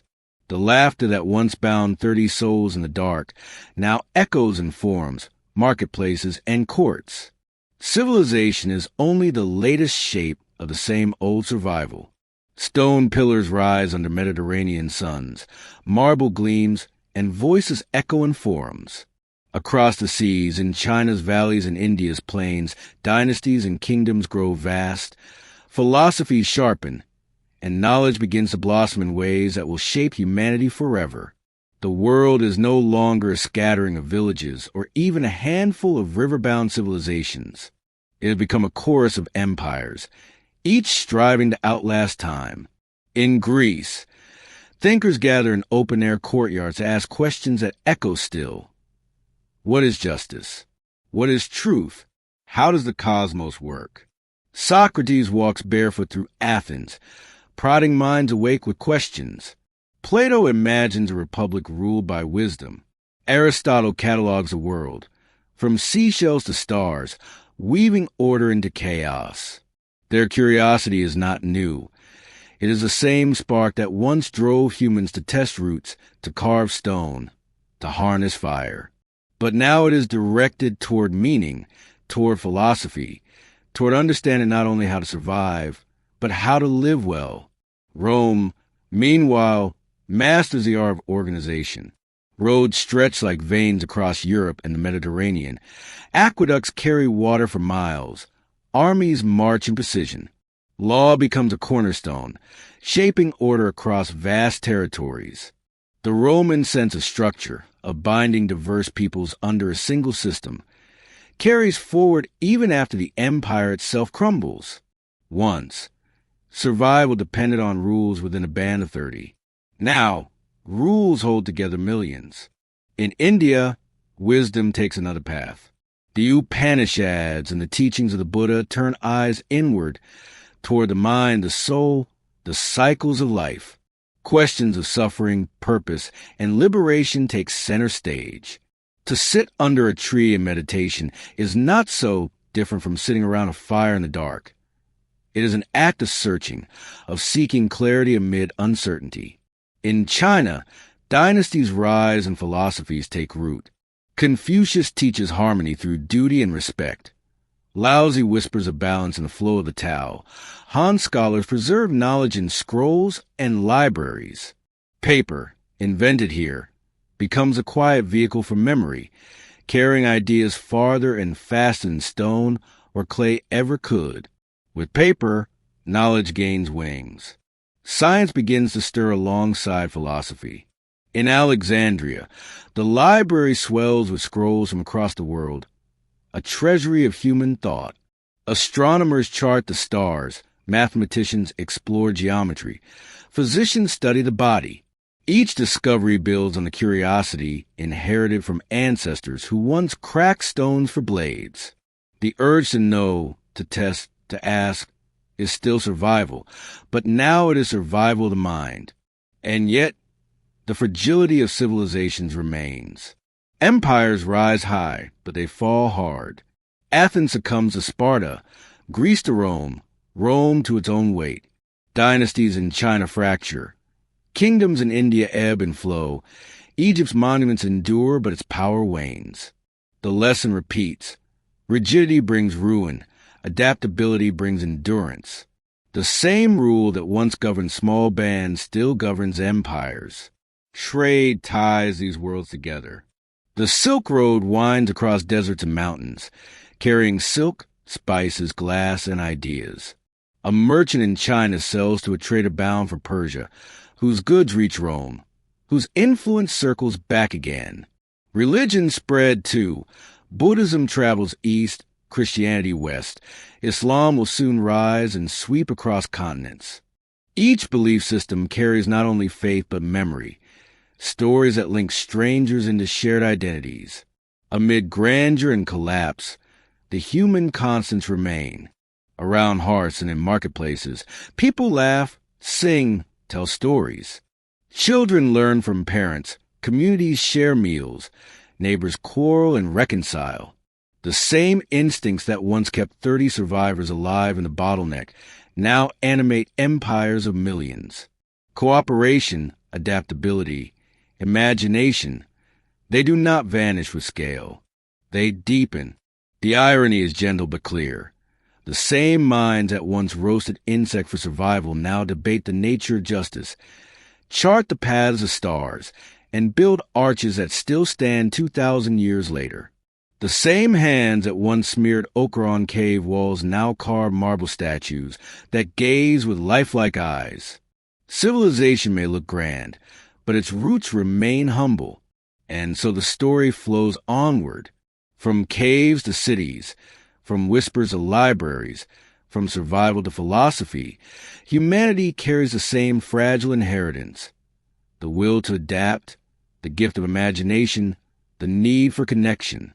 The thread that nearly broke 900,000 years ago now weaves across continents, binding civilizations into a single, sprawling human story. The empires of classical age fade, their stones cracked, their scrolls scattered. Yet humanity does not retreat.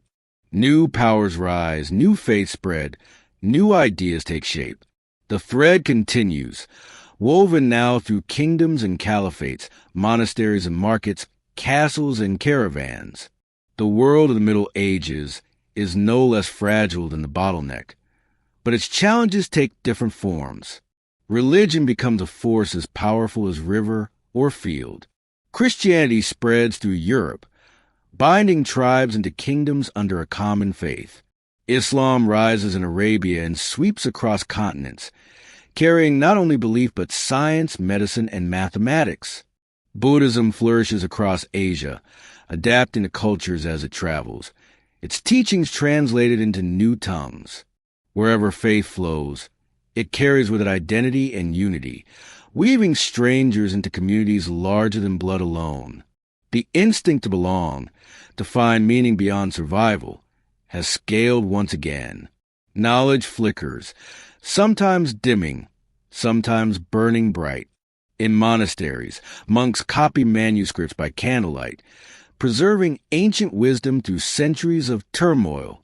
In Baghdad's House of Wisdom, scholars translate Greek texts into Arabic, expanding them with discoveries in algebra, astronomy, and medicine. In China, printing presses stamp words on paper, multiplying memory beyond the limits of hand and ink. Knowledge, once whispered by firelight, now moves faster, carried on parchment, paper, and ink across vast distances. But with growth comes new trials. Cities grow crowded, streets narrow, waste accumulates. Disease spreads more easily among clustered lives. The Black Death sweeps through Europe in the 14th century, claiming millions, reducing towns to silence. It is a reminder, cruel and stark, that survival is never guaranteed. For all our ingenuity, humanity remains vulnerable to forces unseen. Yet even in plague, the thread holds. Communities rebuild. Knowledge endures. Life continues.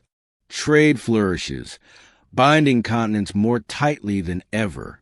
The Silk Road thrums with caravans, spices and silk exchanged for glass and wool. Ships cross the Indian Ocean, their sails swollen with monsoon winds.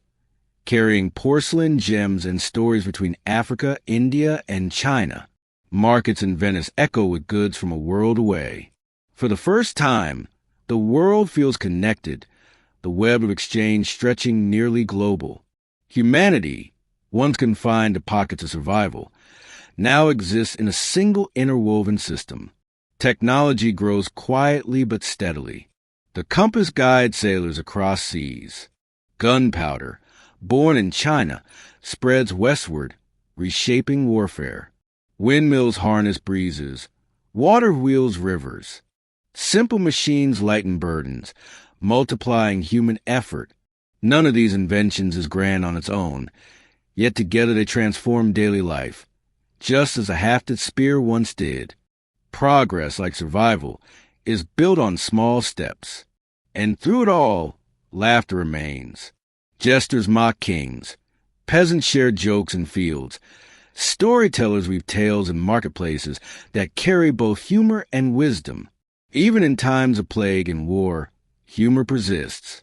It is the same instinct that once softened hunger in caves. To laugh is to endure, to remind one another that despair is not the only option. Empires rise in this age as well. The Mongols sweep across Asia, their horses thundering, their empires stretching farther than any before. Yet even they become conduits of connection, their routes linking east and west, their messengers carrying news across thousands of miles and days. The Ottomans rise, Byzantium falls, kingdoms in Africa flourish, cities like Timbuktu become centers of learning. The human story is never confined to one place. It is a mosaic spread across continents. The lesson of adaptability repeats itself. Societies that bend, that adopt new tools, that welcome new ideas, endure. Those that cling too tightly, that resist change, falter. Just as in the bottleneck, survival belongs not to the strongest, but to the most willing to adjust. By the end of the Middle Ages, the world is on the cusp of transformation. Sailors look outward to oceans. Inventors test new machines. Thinkers question old assumptions. The fire that once flickered in caves now glows in lanterns hung from the bows of ships bound for unknown shores. The thread is stretched far, and it is about to stretch farther still. The Middle Ages give way to something brighter, a slow dawn across continents. In Europe, it will be called the Renaissance, a rebirth of learning and art. Across the seas, ships unfurl their sails, carrying explorers into oceans unknown. In Asia, empires flourish, trade intensifies, and inventions ripple outward. Humanity is restless again, pressing against the edges of its own knowledge, eager to expand not only across land but into thought itself. The Renaissance begins with memory. Ancient texts, preserved in monasteries or carried back through trade, spark curiosity. Greek philosophy, Roman law, Arabic science, all converge, awakening minds that had grown used to dogma. Artists turn marble into lifelike figures, their chisels echoing the instinct of ancestors who once carved stone for tools. Painters stretch perspective across canvas, capturing depth and shadow as if pulling reality into pigment. The human form, once drawn in ochre on cave walls, now glows on frescoes and in oil, studied with reverence, celebrated with skill. Invention surges. Gutenberg's printing press multiplies words as fire once multiplied sparks. Books spread knowledge faster than caravans, faster than ships. Literacy grows. Ideas no longer belong only to priests and kings. They belong to anyone who can turn a page. Memory leaps beyond families, beyond tribes, beyond cities, into something global. At the same time, sails stretch across oceans. Portuguese ships hug the coast of Africa. Spanish caravels cross the Atlantic. Columbus stumbles upon lands unknown to Europe, though long peopled by ancient civilizations. Vasco da Gama sails to India, linking continents by sea. Magellan's crew circles the globe, proving in action what philosophers had long suspected. The earth is round and it can be traversed. For the first time, humanity sees itself not as confined to one continent, but as inhabitant of a single, shared world. The age of exploration brings wonder, but also shadow. Trade networks become global, but so too does conquest. Civilizations clash, empires expand, indigenous peoples face devastation.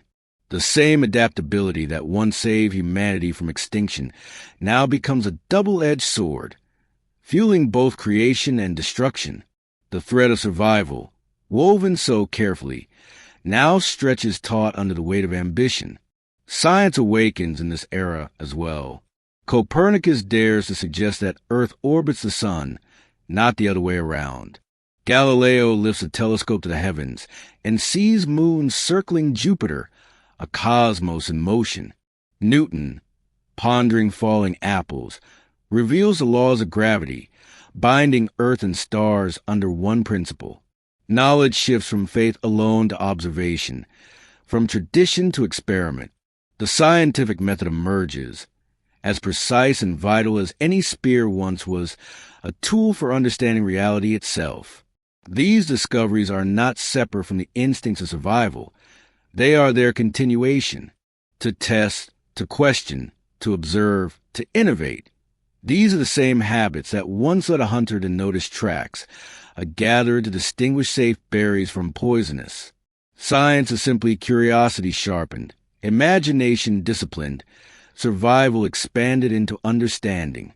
The Renaissance brings with it humor, too. Satirists mock kings and priests. Jesters lampoon the pomp of courts. Writers weave comedies that make audiences laugh even as they reflect on human folly. Shakespeare's plays echo with wit, irony, and laughter, proof that even in ages of grandeur, humanity still leans on the same old instinct. To smile at itself, to soften truth with humor, to endure with levity. Trade grows ever wider. Silver from the Americas flows into Europe. Silk from China crosses seas. Spices from Asia season tables far from their source. The world becomes a network of exchange, dazzling and dangerous.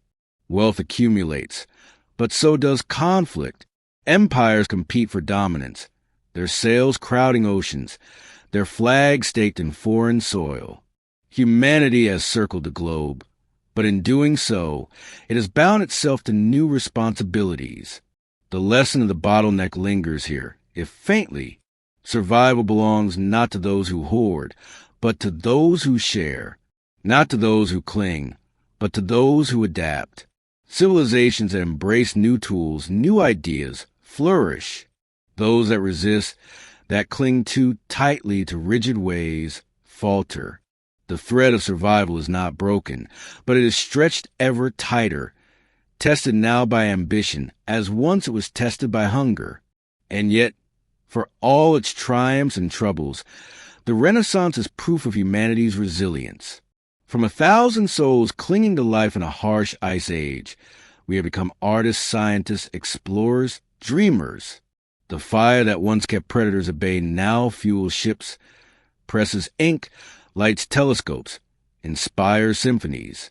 The laughter that once eased hunger now fills theaters. The curiosity that once cracked stones now charts the stars. The thread holds still. And now, it pulls humanity into a new age, an age of revolutions, machines, and empires that will reshape the earth itself. The sails that once crossed oceans now give way to smoke rising from chimneys, wheels turning on iron tracks, and furnaces blazing with fire hotter than any hearth. The world enters the Industrial Revolution, and with it, humanity changes pace. For millennia, survival had been measured in generations, progress in centuries. Now, change comes within a lifetime. A child born into fields of wheat might live to see factories churning with machines, cities humming with engines, skies streaked with steam. Coal becomes a new fire, dug from the earth, feeding furnaces that power machines. Steam engines drive trains across continents, ships across seas, looms that weave faster than hands ever could. Iron and steel reshape skylines, Bridges span rivers. Factories rise where once there were only fields. Humanity has always been its environment to survive, but now it begins to transform landscapes at a speed never seen before. Population surge. Cities swell with workers drawn from countryside to factory. Streets once quiet now thrum with footsteps, carts, voices, smoke. Life becomes faster, harsher, more crowded. The promise of industry is abundance, but its cost is clear. Disease spreads in cramped quarters. Soot clogs the lungs. Rivers darken with waste. The irony is sharp.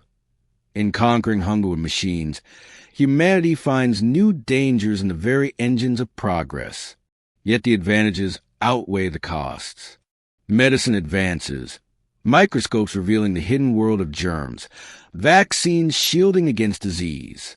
Electricity arrives, invisible and yet transformative, lighting streets, powering machines, carrying voices through wires.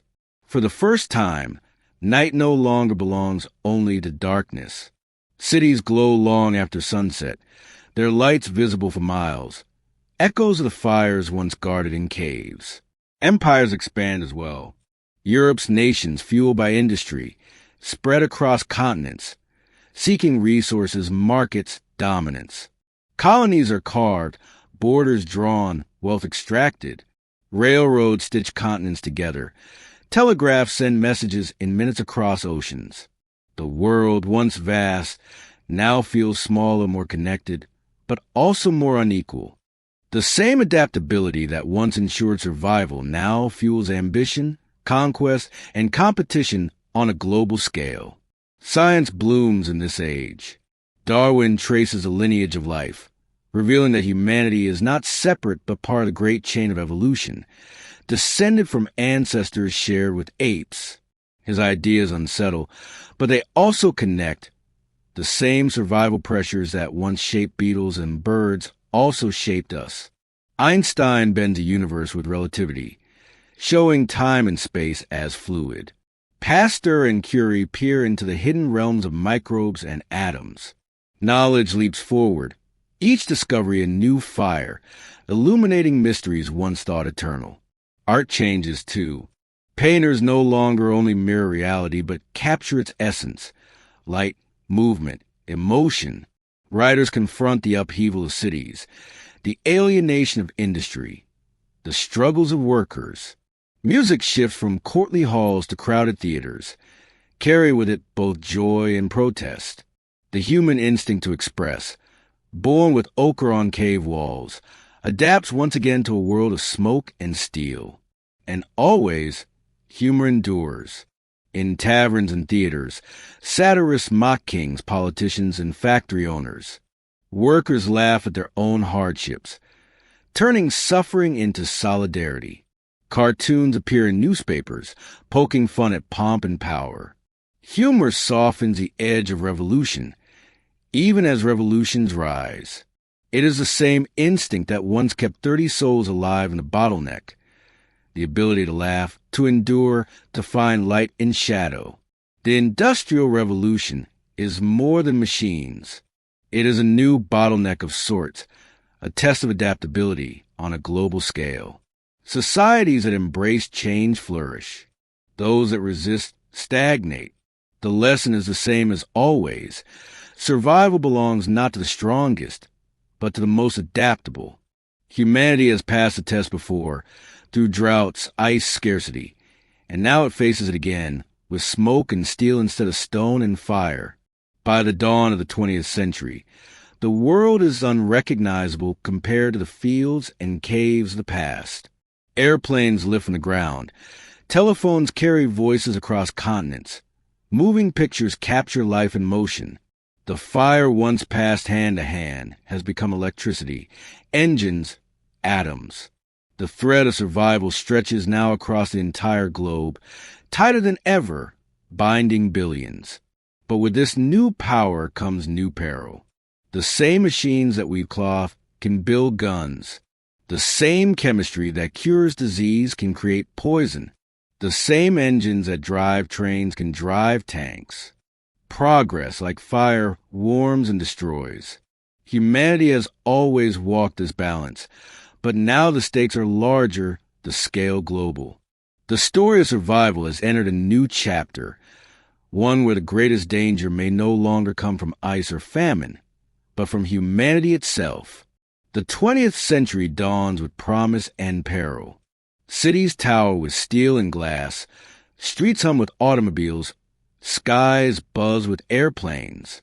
The world feels smaller than ever before, linked by telegraphs, radios, and railroads. Population soaring to the billions. The descendants of those 1,000 ancestors who once huddled around fires in fear. Yet beneath the hum of progress lies tension. The thread of survival stretched tight once more. 2 world wars tear across the globe. Trenches scar the earth. Skies darken with bombers. Seas churn with submarines. Entire nations bend under the weight of conflict. The same ingenuity that once carved spears and painted caves now produces tanks, gas, and atomic fire. Survival itself feels threatened not by famine or predators, but by humanity's own creations. The irony is bitter. The adaptability that once saved us now endangers us. And yet, even through devastation, the thread holds. Nations rebuild, communities endure, families cling to life, and laughter amid ruin. Out of war emerges science and technology that transform the world. Antibiotics save millions from infections once fatal. Vaccines drive back diseases that haunted humanity for centuries. Engines grow more powerful. Planes cross oceans in hours. Radios carry voices instantly, and television brings images into homes. Each advance tightens the weave of connection. A child in one continent can hear a singer from another, watch an event an ocean away, feel part of a world suddenly shared. The space race lifts eyes skyward. Rockets roar, satellites circle, astronauts walk on the moon. For the first time, humanity looks back at Earth, fragile and blue, a single planet suspended in darkness. That view, captured in photographs, shifts perspective. Borders fade, differences shrink, the world appears as it truly is. One home, shared by all, precious and finite. Yet progress is never without cost. The same industry that powers cities fills skies with smog, rivers with waste, seas with plastic. The same agriculture that feeds billions erodes soil, drains water, alters landscapes. The same technologies that connect also divide, voices amplified into conflict as easily as into harmony. Humanity has gained the power to reshape the earth, but must learn to wield that power without unraveling the thread. Social revolutions rise. Voices long silent speak, demanding equality, justice, recognition. Civil rights movements, women's rights, independent struggles, all are echoes of the same truth that bound small groups in caves. Survival depends on cooperation, on fairness, on belonging. Laughter and song, once shared around fires, now carried through radios, televisions, rallies, uniting millions in solidarity. The century ends with globalization. Goods, ideas, and cultures flow across borders faster than caravans ever did on the Silk Road. A song written in one city is sung in another a continent away. A discovery in one lab is applied across the globe. Humanity is more connected than at any time in its history. The thread of survival, once stretched over valleys and rivers, now encircles the entire planet. And still, humor endures. In the darkest days of war, soldiers carve jokes into trench walls. In the grayness of cities, comedians fill theaters with laughter. On screen, satire mocks power, irony softens hardship, wit travels faster than armies. It is the same instinct that once kept small bands alive when food was scarce and nights were long. To laugh is still to endure. By the year 2000, humanity stands at a threshold. From fewer than 1,300 survivors, we have become billions, reshaped continents, walked on the moon, peered into atoms, mapped the genome. We carry fire still, but now it burns in reactors, in circuits, in satellites. The question remains, will the adaptability that once saved us from extinction guide us into a sustainable future, or will ambition unravel the thread? The story is not finished. It never is. The thread continues, fragile and strong, the same thread that held through ice and drought, through famine and plague, through empire and war. It stretches now into the unknown. The 21st century begins with light, glowing not from fire, but from screens. Cities shine at night as bright as day. Satellites drift overhead. Signals hum invisibly through the air, carrying voices, images, knowledge at the speed of light. The species that once numbered barely more than 1,000 has become 8 billion. Spread across every continent, bound together by networks of trade, technology, and story. Yet the thread of survival is as fragile as it has ever been. The climate, once the force that nearly ended humanity 900,000 years ago, shifts again. Ice melts, seas rise, storms grow fierce. Crops strain under heat, rivers run dry, forests burn. The old lessons return with urgency. Adapt, cooperate, endure. Just as ancestors once survived drought and cold, so now their descendants must find ways to survive floods and fire. The challenge is vast, but so is the inheritance. Humanity has bent to the earth before, it can bend again. Technology multiplies possibilities. Machines think. Satellites map the planet. Geneticists peer into the very code of life. Medicine pushes boundaries, curing diseases once untouchable, extending lives beyond what ancestors could have dreamed. Yet the same power carries risk. The fire that warms can also burn. The knowledge that heals can also harm. Balance, always balance, remains a demand of survival. Culture grows more interconnected than ever. A song written in one corner of the world is sung in another within hours. A discovery in one laboratory spreads across the globe in days. Laughter, once shared around a fire, now ripples through billions of screens at once. We are more separate in distance, yet closer in connection than at any time in history. The invisible web that binds humanity is vast, but it carries the same weight of trust that once bound small groups in caves. And always, the echo of the bottleneck lingers. Genetic studies remind us that we are all cousins, every one of us carrying the legacy of those few who endured the impossible. Our diversity, though rich, is thin compared to other species, a living scar from a near extinction of long ago.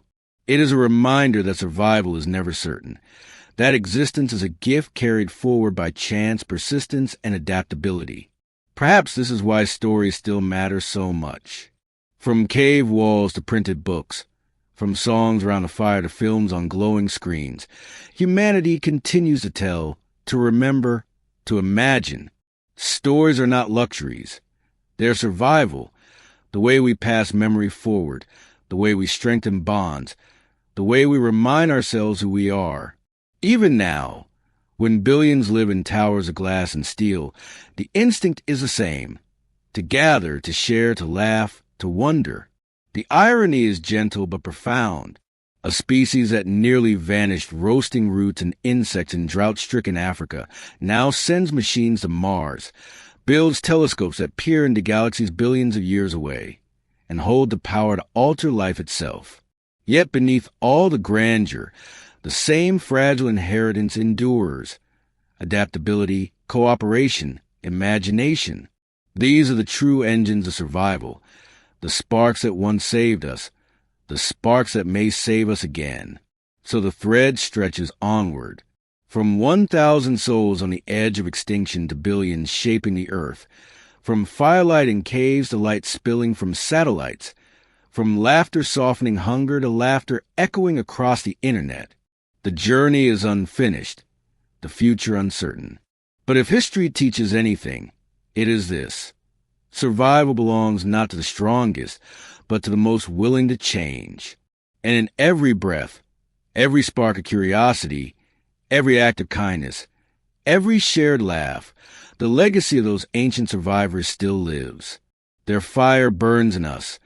Their resilience flows in our veins. Their story continues, written not in stone alone, but in every life alive today. The ember was never extinguished.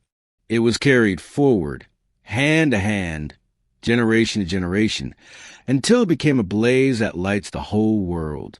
The thread holds, and it leads into tomorrow.